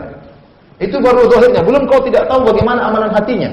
Mungkin dia lebih ikhlas, mungkin dia tawadhu, mungkin dia sabar, mungkin dia tawakal, kita nggak tahu. Nah, kalau Anda tidak tahu takwa Anda lebih tinggi daripada dia, maka tidak usah ngejek. Anda menasihati boleh, Anda mengkritik boleh, tapi kalau ngejek nggak boleh. Bisa jadi yang diejek lebih baik daripada yang mengejek. Kemudian kata Allah, wala nisa'un min nisa'in, dan jangan para wanita mengejek wanita yang lain. Sebagian ahli tafsir mengatakan, kenapa dikhususkan penyebutan para wanita? Karena masalah ejek-ejekan paling banyak di kalangan wanita. Ibu itu paling suka mengejek, dan banyak hal dijadikan bahan ejekan, banyak. Masalah tas bisa jadi bahan ejekan. Itu tasnya ibu itu tidak pernah ganti-ganti tasnya. Tas murahan, itu tas KW, macam-macam. Tas bisa jadi bahan ejekan, sendal bisa jadi bahan ejekan. Banyak bahan ejekan. Saya tadi ke rumah dia, rumahnya bau nggak bersih. Ejek lagi. Jadi ngejek apa namanya? Suaminya gini-gini. Jadi banyak bahan untuk ngejek. Makanya dikhususkan perempuan karena wanita itu suka ngejek yang lainnya. Kemudian kata Allah, wala talmizu anfusakum. Janganlah kalian mencela kalian sendiri. Ini ibarat yang sangat indah dari Allah Subhanahu wa taala. Kata Allah, janganlah kalian mencela diri kalian. Padahal kita tahu tidak ada orang suka mencela dirinya, enggak ada. Maksudnya apa? Maksudnya jangan sebagian kalian mencela sebagian yang lain. Tetapi karena kalian satu kesatuan, seakan-akan kalau si A mencela si B, seorang mencela saudaranya, seakan-akan dia mencela dirinya sendiri. Makanya Allah mengatakan wala talmizu anfusakum, jangan kalian cela diri kalian. Karena kalau kalian mencela saudara kalian, seperti kalian mencela diri kalian sendiri. Itu saudara kita, ngapain dicela? Lams, ada namanya hams, ada namanya lams. Kata Allah Subhanahu wa taala, wailul likulli humazatil lumazah. Celaka bagi orang yang mencela dengan perbuatan atau dengan lisan. Mengejek dengan lirikan mata, dengan isyarat jari atau macam-macam, misalnya gimana, atau dengan pandangan mengejek, atau dengan ejekan dengan lisan. Dua-duanya dilarang. Wailul likulli humazatil lumazah. Kecelaan bagi pengumpat, ya. Tidak boleh mengejek dan pengumpat, ya. Kemudian jadi dilarang kita mencela, merendahkan yang lainnya. Wala tanabazu bil alqab, dan janganlah kalian saling memberi gelaran dengan gelaran-gelaran yang buruk. Ya, memberi gelar. Bi'sal ismul fusuqu ba'dal iman. Sungguhnya ya, nama yang terburuk adalah kefasikan setelah keimanan. Harusnya kita sebut dia saudara muslim, kita beri gelar dengan buruk-buruk, si fasik, si ini, si anu, jangan. Enggak boleh. Kemudian kata Allah Subhanahu wa taala, "Wa man lam yatub fa ulaika humudz zalimun." Barang siapa yang tidak bertobat, maka mereka orang-orang zalim. Berarti ya, yang mengejek saudaranya orang zalim. Yang mencela saudaranya orang-orang zalim. Yang beri gelar kepada saudara dengan gelaran buruk juga orang zalim. Makanya Allah mengatakan barang siapa yang tidak bertobat dari perkara-perkara di atas, termasuk orang-orang zalim. Berhati-hati kezaliman, kata Nabi sallallahu alaihi wasallam, "Az-zulmu dzulumatun yaumil qiyamah." Kezaliman adalah kegelapan yang bertumpuk-tumpuk pada hari kiamat. Ingat, Anda menzalimi orang beda dengan Anda menzalimi diri sendiri. Anda bermaksiat kepada Allah masih lebih ringan daripada Anda bermaksiat dengan menzalimi orang lain. Sebagian salaf mengatakan lebih baik seorang meninggal dunia membawa 70 dosa antara dia dengan Allah daripada dia meninggal dan membawa satu dosa menzalimi orang lain. Kenapa? Kalau Anda menzalimi orang lain akan disidang oleh Allah, yang menyidang Allah. Karena Anda punya urusan sama orang lain. Tapi kalau antara Anda dengan Allah, Allah mudah memaafkan. Tapi kalau sama orang kezaliman, orang tersebut ingin mengambil kebaikan Anda pada hari kiamat kelak. Kemudian kata Allah Subhanahu wa taala, "Ya ayyuhalladzina amanu jtanibu katsiran minadh-dhann. Inna ba'dadh-dhanni itsm. Wa la tajassasu wa la yaqtab ba'dukum ba'dha. Ayuhibbu ahadukum ay ya'kula lahma akhihi maitan fakarihtumuh. Wattaqullaha. Innallaha tawwabur rahim." Kata Allah Subhanahu wa taala, ya, wahai orang-orang yang beriman, jauhilah kebanyakan persangkaan, karena sebagian persangkaan itu adalah dusta. Ini dilarang kita suudzon. Ya. Jadi seorang harusnya berbaik sangka kepada saudaranya. Jangan dia berburuk sangka kepada saudaranya. Kita boleh berburuk sangka, boleh. Kalau ada indikasi yang kuat, indikator yang kuat dia ini merupakan kesalahan, maka kita boleh berburuk sangka. Namun hukum asalnya kita tidak boleh berburuk sangka. Contohnya seperti Nabi Yakub alaihissalam. Tatkala datang kakak-kakaknya Nabi Yusuf datang kepada Nabi Yakub mengabarkan Yusuf telah dibunuh oleh serigala. Waja'u abahum isya'a bukun. Mereka datang di malam hari, mereka atur sandiwara tersebut, mereka datang telat. Seakan-akan sudah terjadi kasus. Mereka datang malam hari. Biasanya sore, sekarang datang malam hari. Dalam kondisi menangis. Kemudian kata Allah, waja'u ala qamisihi bidamin kadhib. Mereka pun membawa ya baju Nabi Yusuf dengan darah dusta. Seakan-akan ini darah Nabi Yusuf telah dimakan oleh serigala. Maka Nabi Yakub tidak terima. Kenapa? Dia melihat ada indikasi yang menunjukkan itu kedustaan. Kenapa baju Nabi Yakub tidak robek-robek? Ya. Kalau serigala harusnya apa? Menerkam dan robek-robek baju. Apa ada serigala yang baik begitu ya? Orang yang dimakan bajunya tidak dirobek, ya. Gimana caranya juga? Jadi ini indikasi menunjukkan mereka ini bohong. Jadi kita boleh bersuudzon kalau memang ada indikasi yang menunjukkan hal tersebut. Kalau tidak, maka tidak boleh. Makanya sebagian salaf mengatakan, jika kau dapati saudaramu melakukan kesalahan, faltamis lahu 70 uzran, maka carilah baginya 70 uzur. Kalau kau tidak dapat fa illam tajid fa antal ma'ibu, maka kau yang tercela, itu saudaramu, maksudnya kau bisa cari uzur bagi dia. Jangan mudah kita mencela. Ya, terlalu banyak perkara kita lihat, kita menilai, kita simpulkan, ternyata tidak begitu ceritanya. Ya, tidak begitu ceritanya. Lihat seorang begini duduk sama si fulan dituduh macam-macam. Ya, ente trik kronologisnya enggak ngerti, maka usnuzan. Ente tahu dia orang baik, ente tahu dia orang berilmu, maka jangan cepat suudzon, cross check. terus bikin komentar, suudzon ente sebarkan bahaya, seperti enggak boleh. Enggak boleh. Contohnya kalau Anda lihat seorang teman Anda, tahu-tahu gonceng naik motor gonceng seorang wanita tidak berjilbab. Waduh, siapa wanita tersebut? Maka jangan langsung suudzon, itu cewek simpanannya. Enggak boleh seperti itu. Husnuzon dulu. Wah, jangan itu ibunya tadi. Tapi kok lebih muda ibunya? Enggak mungkin. Misalnya, ya. Wah, itu jangan-jangan tantenya. Ya, jangan-jangan adiknya. Tapi kok tadi putih? Dia kok hitam? Enggak mungkin adiknya putih. Misalnya, ente cari-cari uzur, siapa tahu, jangan langsung suudzon. Kalau enggak dapat lagi bilang siapa tahu itu orang sakit ingin diantar ke rumah sakit. Selesai. Darurat. Ya. Maksud saya cari apa? Karena pembicaraan ini subhanallah suudzon ini berbahaya sehingga banyak timbul pertikaian, permasalahan gara-gara suudzon. Makanya Nabi SAW mengatakan, iyyakum wadh-dhon fa inna dhanna akdzabul hadits. Hati-hati kalian, hati-hati kalian dengan persangkaan, karena persangkaan merupakan perkataan yang paling dusta. Kenapa dikatakan perkataan yang paling dusta? Karena persangkaan itu tidak punya dalil, kemudian dianggap suatu kebenaran, lebih dusta daripada kedustaan. Nah, orang kalau berdusta dengan kedustaan yang jelas, dia tahu dia sedang dusta. Tapi kalau dia berprasangka, dia menyangka itu kebenaran, padahal itu apa? Dusta. Maka dia lebih dusta daripada dusta, kata Nabi sallallahu alaihi wasallam.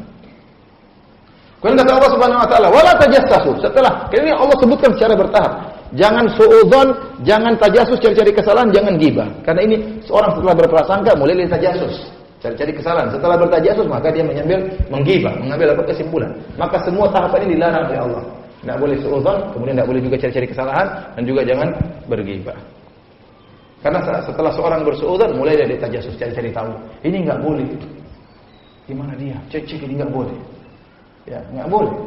Kita tidak orang dari zahirnya. Ngapain kita cari-cari kesalahannya?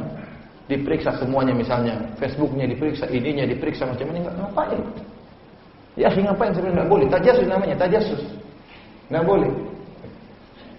Biarkan urusan dia tidak pernah sampaikan depan ente, ngapain ente periksa Facebooknya, kau periksa, oh ternyata dia ini, ternyata ngapain, itu bukan hak ente. Ya. Sudah tidak usah tajassus. Kalau nampak di depan Anda, maka husnuzon. Ya, husnuzon ya. Baik. Kemudian wala yaktab ba'dukum ba'dha ya. Jadi ingat, orang yang cari-cari kesalahan itu bahaya. Ya. Kata Rasulullah SAW, ya ma'syara man amana bilisanihi wa lam yadkhulul imanu fi qalbihi. Ya. Wahai orang-orang yang beriman dengan lisannya namun imannya belum masuk dalam hatinya. Ya. La tattabul muslimin, janganlah kalian menggibah kaum muslimin. Wala tattabi'u auratihim, janganlah kalian mencari-cari kesalahan apa? Kaum muslimin. Fa innahu man yattabi' aurata akhihi yattabi' Allah auratahu. Barang siapa mencari-cari kesalahan saudaranya, Allah akan cari-cari kesalahan dia. Dan barang siapa yang dicari kesalahannya oleh Allah, Allah yahdahu wa in kana fi baiti. Allah akan bongkar aibnya meskipun di rumahnya. Dan kita sering lihat orang seperti ini. Ada orang cari-cari kesalahan yang lain, orang lain.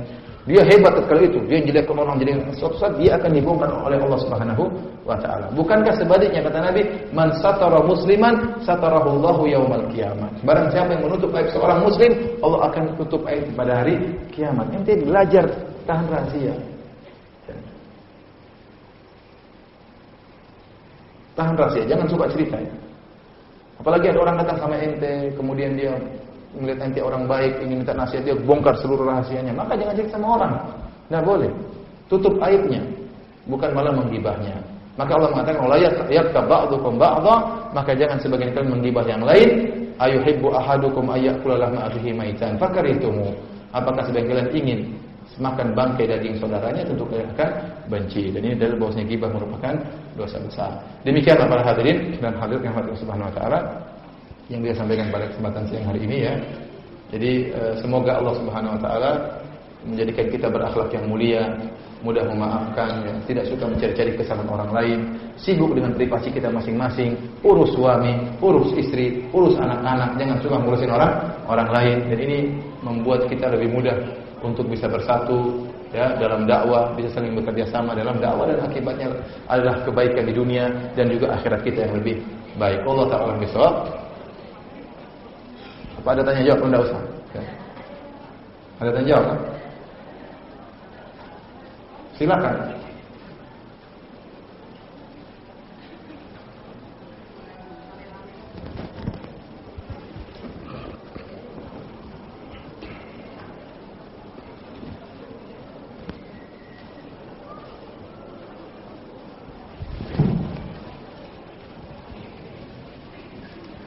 bisa langsung Ustaz? Apa? Boleh.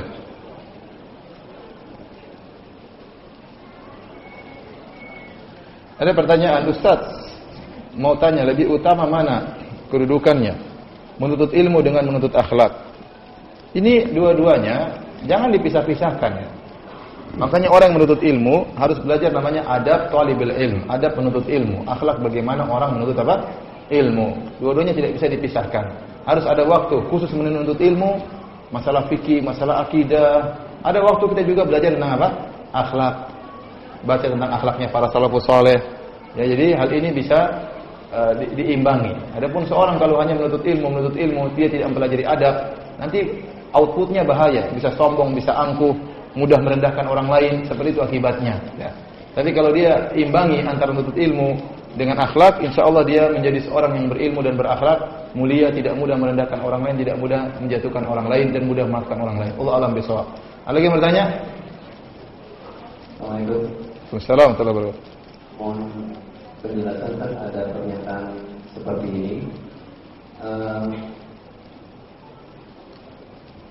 Engkau tidak akan ditanya tentang hak-hakmu yang tidak tertunaikan, tapi engkau akan ditanya oleh kewajibanmu yang tidak engkau bereskan. Gimana ulang? Engkau tidak akan ditanyakan tentang hak-hak yang mungkin tidak terbayarkan, tapi engkau akan dipertanyakan oleh kewajiban-kewajibanmu yang tidak engkau lunasi. Terus apa pertanyaan? Kaitannya dengan hak dan kewajiban tadi gimana? Enggak, jadi masalahnya kalau kita punya hak, kata Rasulullah SAW, la tu'addannal huququ ila ahliha yaumal qiyamati. Setiap hak akan dikembalikan kepada pemiliknya pada hari kiamat. Kalau ada hak kita tidak bisa kita ambil di dunia, pasti akan kembali di akhirat. Maka jangan sedih. Harta Anda diambil, hak Anda dizalimi dan macam-macamnya, hak Anda pasti kembali pada hari kiamat. Tentunya kita tidak ditanya, maksudnya tidak dituntut hak kita, justru kita yang menuntut. Justru kita yang menuntut. Yang ditanya adalah kewajiban. Yang ngapain? Itu hak kita, ngapain dituntut oleh Allah ya. Hak kita akan dikembalikan oleh Allah Subhanahu wa taala.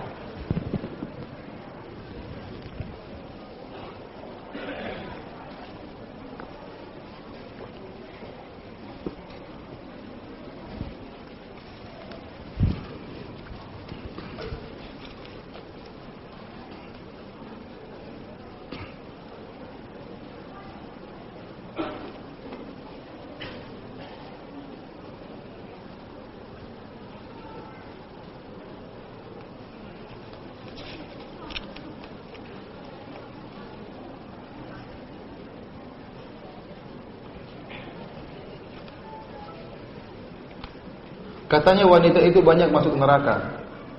Katanya siapa? Kata Nabi SAW. Tapi wanita itu bisa masuk dengan mudah masuk surga. Apa saja cara wanita masuk surga ya? Idza apa salatil mar'a khamsaha ya. Seorang wanita kalau dia salat 5 waktu, puasa, kemudian dia taat ba'laha, kemudian taat kepada suaminya, masuk surga. Makanya Nabi SAW mengatakan kepada seorang wanita, aina anti minhu, unzuri aina anti minhu, fa innahu jannatuki aw naruki. Lihatlah bagaimana posisimu di hati suamimu. Sungguhnya suami itu surgamu atau neraka. Yang buat wanita banyak masuk neraka, kenapa? Karena tidak bersyukur kepada suami. Fa inna kunna aktsaru khatabi jahannam. Kata Nabi, sebenarnya kalian penghuni neraka yang paling banyak. Ada yang bertanya, 5 ya Rasulullah. Ada wanita berkata, kenapa Rasulullah? Rasulullah SAW, di anna kunna takfurnal ashir wa tukthirnal la'nah. Karena kalian suka tidak berterima kasih kepada suami, suka ngingkar. Suami udah baik setengah mati, ya dilupakan. Kalau marah tidak ingat kebaikan apa? Suami. Seakan-akan suami penjahat ya. Ini seperti ini tidak boleh. Harus ingat banyak kebaikan suami, banyak pengorbanannya, kerja setengah mati. Ya, harus diingat. Suami mengingat kebaikan istri, istri juga kebaikan apa? Ingat suami. Kalau kita lagi marah sama suami, ingat kebaikan suami, ingat masa-masa indah. Paksa diri kita. Ingat suami saya kemarin begini, suami saya kemarin belikan saya ini, suami saya kemarin. Lebih baik kita tidak ingkar kepada suami. Wa tukthirna la'na, dan suka melaknat, suka mengumpat, mengejek, mengumpat, menjelek-jelekkan yang lain.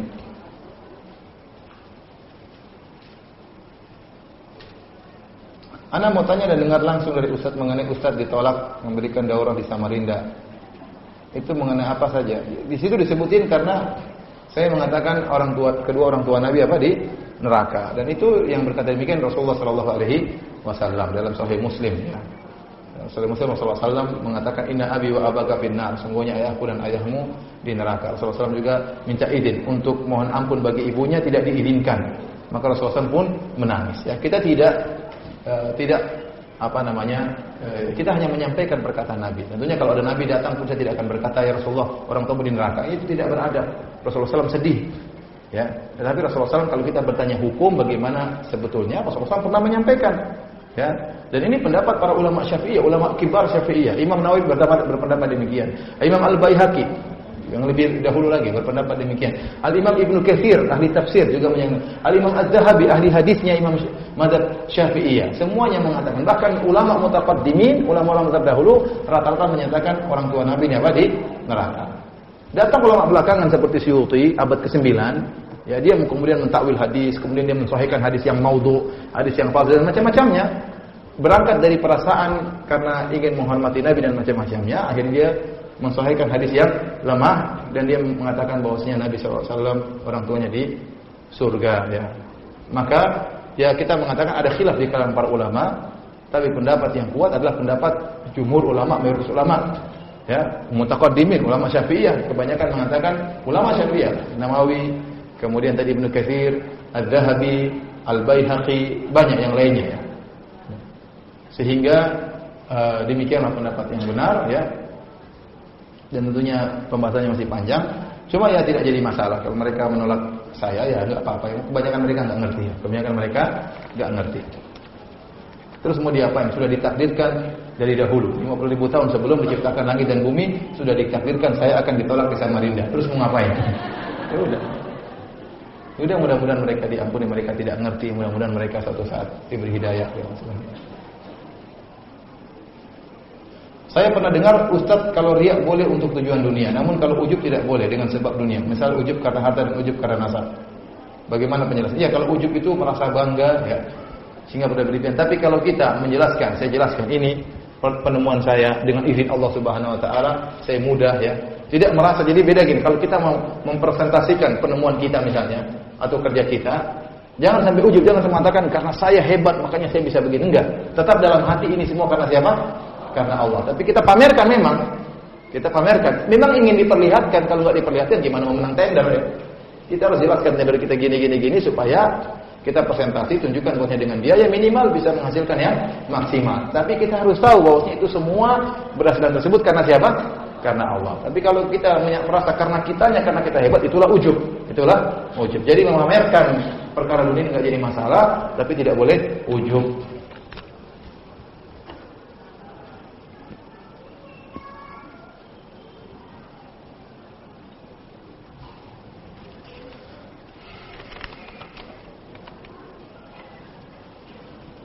Mama saya selalu dihina dan digibah oleh adik kandungnya selama 40 tahun. Wih, kelamaan bilang. Dan mama saya selalu maafkan, tidak pernah membalas. Gibah dari adiknya terakhir ini sangat tidak wajar dan tidak beretika. Lalu mama saya memutuskan untuk tidak bertemu dengan dan tidak mau dilihat sampai akhir hidup mama saya. Sebaiknya saya sebagai anak harus bagaimana kepada adik mama saya dan agar sadar dan mau minta maaf kepada mama saya. Ya, kalau bisa nasihati tante atau bibi silakan. Tapi ibu juga nasihati ibu, jangan begitu bu. Ya. Sabar maafkan. Tidak harus ketemu terus, ketemu sesekali saja. Ya, karena kalau ketemu pasti dimarah-marahin, pasti enggak usah sering ketemu. Kalau ketemu cepat-cepat saya datang kunjungi terus pergi. Jangan lama-lama. Kalau lama-lama nanti diejek. Ya. Datang sebentar, aduh maaf ini ada perut sakit, pergi. Ada urusan yang penting datang ketemu, jangan sampai putuskan silaturahmi. Kalau memang berlama-lama di situ bisa menimbulkan kemudaratan. Ya.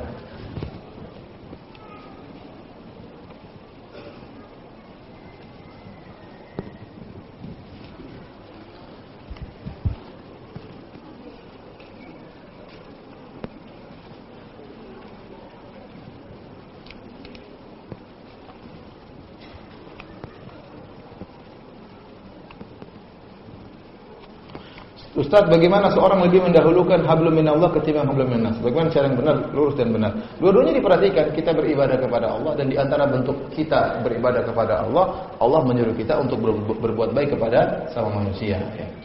Justru kalau kita sedang berbuat baik kepada manusia, sebenarnya kita sedang beribadah kepada Allah.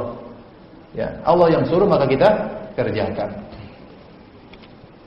Jangan seorang kemudian sama tetangganya jelek, tidak kenal tetangganya sama sekali, menggaduhi tetangganya, rajin sholat tapi suka ganggu tetangganya. Enggak benar seperti itu. Sama tetangga baik dan juga rajin sholat ke masjid. Ya.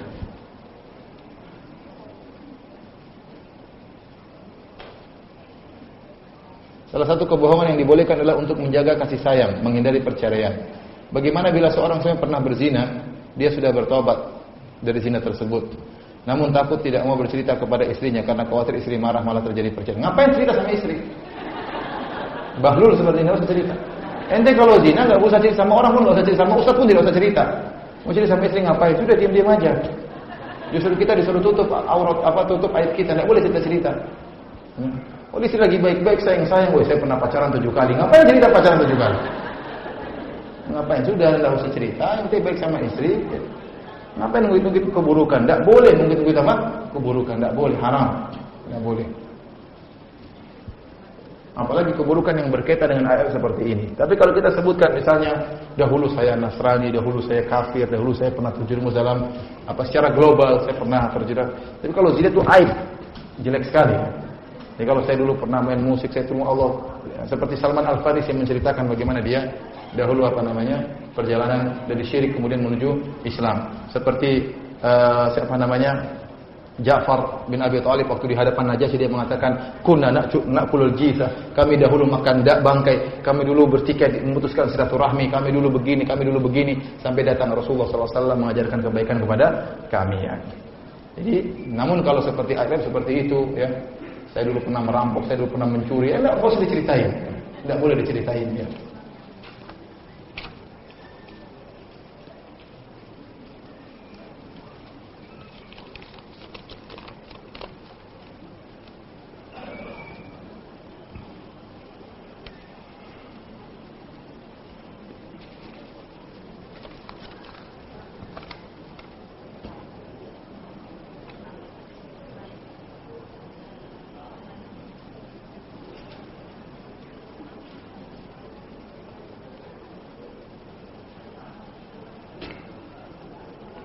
Pak Ustaz, mengapa ormas dakwah dari golongan tertentu dikatakan bid'ah?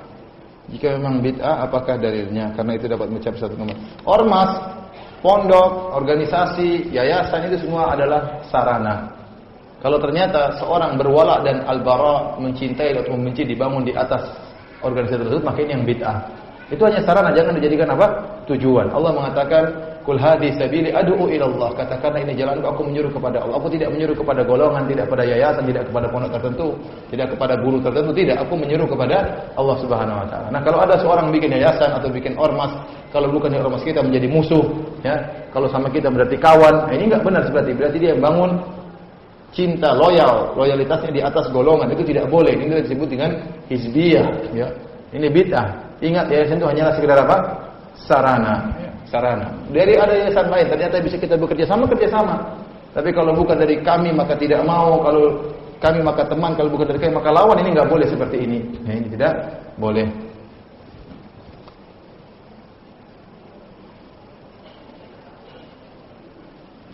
Maaf, Anda mau tanya Ustaz, apa seorang Islam yang berakhlak buruk nanti bisa masuk dalam surga setelah akhirnya dihisab dulu di neraka? Hisab tidak di neraka, ya. Hisab itu sebelum ke neraka. Nanti kalau hisab tujuannya diklasifikasi antara kebaikan dengan keburukan. Setelah diklasifikasi kemudian ditimbang. Setelah ditimbang kalau ternyata lebih buruk, maka dimasukkan dalam neraka jahanam. Kalau seorang muslim bagaimanapun dia dosanya, tapi kalau dia kemudian tidak kufur, tidak musyrik, suatu saat dia akan masukkan dalam surga. Dalam hadis akhriju minan nari man kana fi qalbi mithqalu dzarratin min iman. Keluarkan dari neraka jahanam orang-orang dalam hatinya ada iman meskipun sebesar zarrah. Dia belum kafir. Dibakar oleh Allah sampai hangus, namun suatu saat dia akan masuk dalam surga. Berbeda dengan orang kafir, orang musyrik, mereka akan kekal dalam neraka selama-lamanya. Kata Allah, innal ladzina kadzdzabu bi ayatina wastakbaru anha la tufattahu lahum abwabus sama' wa la yadkhulunal jannata hatta yalijal jamalu fi samil khiyat. Sungguhnya orang-orang yang mendustakan ayat kami dan sombong, tidak akan dibukakan bagi mereka pintu-pintu langit dan mereka tidak akan masuk surga sampai onta bisa dimasukkan dalam lubang jarum, dan itu mustahil. Mohon maaf, banyak pertanyaan yang bisa saya jawab ya, karena kekurangan ilmu dan kekurangan waktu. Demikian saja, kurang lebihnya mohon dimaafkan. Subhanakallah bihamdik, asyhadu an la ilaha illa anta, astaghfiruka wa atubu ilaik. Assalamualaikum warahmatullahi wabarakatuh.